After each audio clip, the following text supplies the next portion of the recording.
Listening to music in the past looked something like this. Pretty different, huh?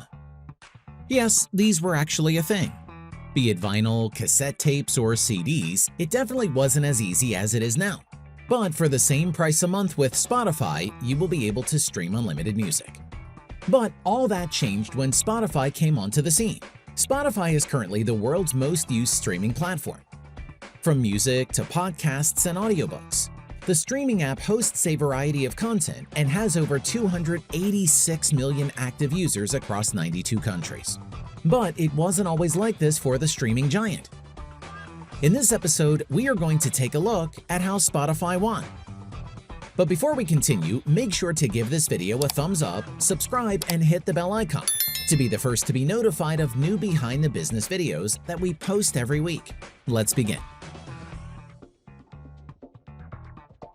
In 1998, a man was coding away in his dorm room trying to create something that would change the music industry forever.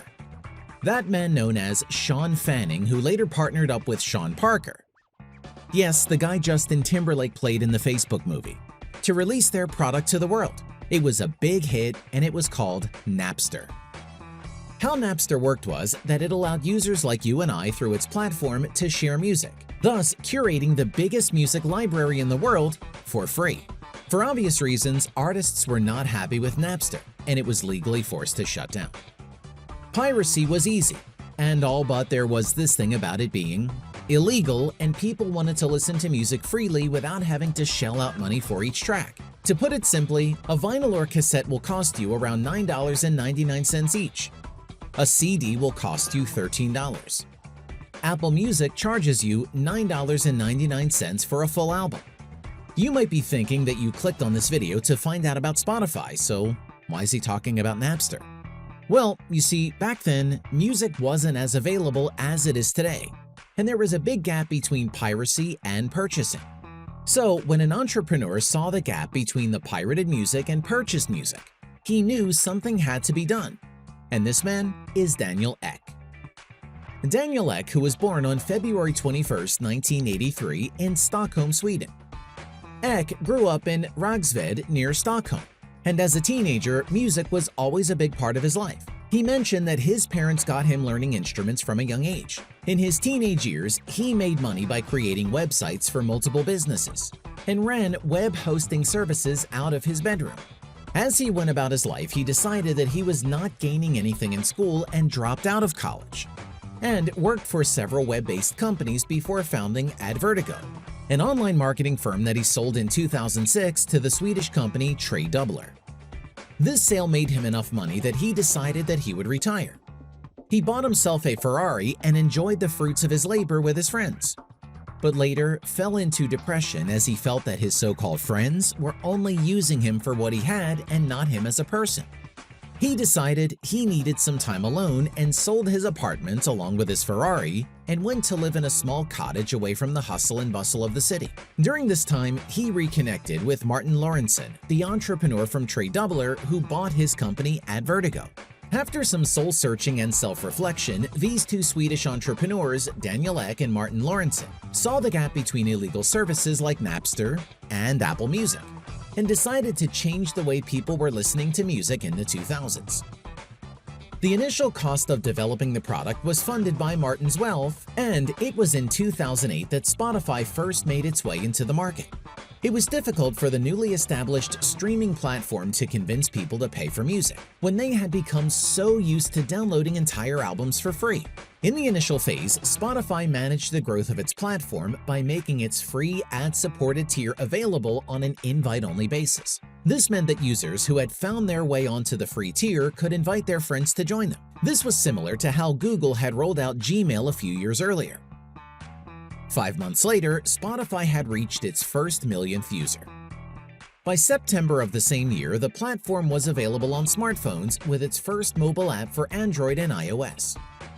2 months later, Spotify made its biggest move at the time, making the app available on Nokia's Symbian platform, which had a 50% share of the smartphone market at the time. Yep, that's how powerful Nokia was. Spotify won over music enthusiasts with the wide range of options it had to offer. The extremely attractive user interface and sophisticated algorithm provided people with customized playlists and song suggestions. For just $10 a month, you didn't have to pay for individual albums. Millions of songs, albums, and artists of all eras and genres were now accessible to everyone. All thanks to Spotify. The interactive platform put the user in control, providing a music streaming experience that was and has remained unparalleled. Eck and Lorentzen, the company's founders, invested a huge amount of money to engineer the platform's user interface and functioning. They raised around $2.7 billion in 22 funding rounds, including multiple debt financings. The founders knew that the only way for Spotify to compete with free pirated music was to provide users with an experience that would push them to pay for its usage, even when they can easily torrent every song in the world. Even as a prototype, Eck and Lorentzen made sure that the platform provided a seamless listening experience. They worked on making the app as lightweight and instant as possible, so that the users could physically feel that the entire world's music was right at their fingertips. This prototype provided high-quality and completely legal music without any downloads. This was a huge hit among Spotify's first batch of users. In just 1 year, the company had to hire hundreds of new people to help with product development because of its massive success in the market.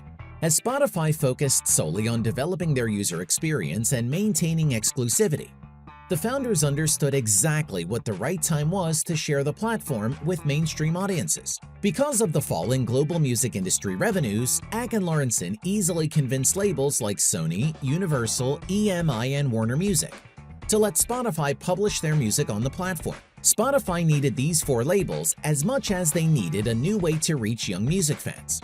These big 4 record labels have now become Spotify's greatest stakeholders, and the partnership continues to reach new heights with every passing day. Spotify then became a huge hit within Europe for its functionality that allowed people to create and share playlists. In 2010, Spotify was integrated into one of the greatest social media platforms of all time, Facebook. The partnership skyrocketed Spotify's fame and helped it expand across the Atlantic Ocean from Europe to the Americas. However, on the artist side, things were not looking too good. Per stream, Spotify was only paying 0.0038 cents per stream, and thus needed to be played 400,000 times just for the artist to earn a minimum wage. This was when Taylor Swift came into the picture and started boycotting Spotify due to this. The reason behind this was not that Spotify was underpaying the artists, but it was that the perspective of the streaming platform was different. You see, streaming was not a way to sell music, but it was a way for artists to get discovered and introduce new music. Just think about it. As a customer, you won't be committed to buying an album if you are not convinced of it. So instead of seeing it as a way to hurt sales, Spotify was a completely different tool. This was a slight hiccup on the road to success. But when Eck explained this model to Taylor Swift's management, they doubled down and eventually Taylor put her music back on Spotify. By 2011, the streaming platform was a raging success in Europe and was slowly making its way to America. With 10 million tracks in its catalog and more than 1 million users, the company struck deals with American brands like Coca-Cola, Motorola, Reebok, and Sprite to propel itself within American audiences. At first, the platform was completely free with some restrictions.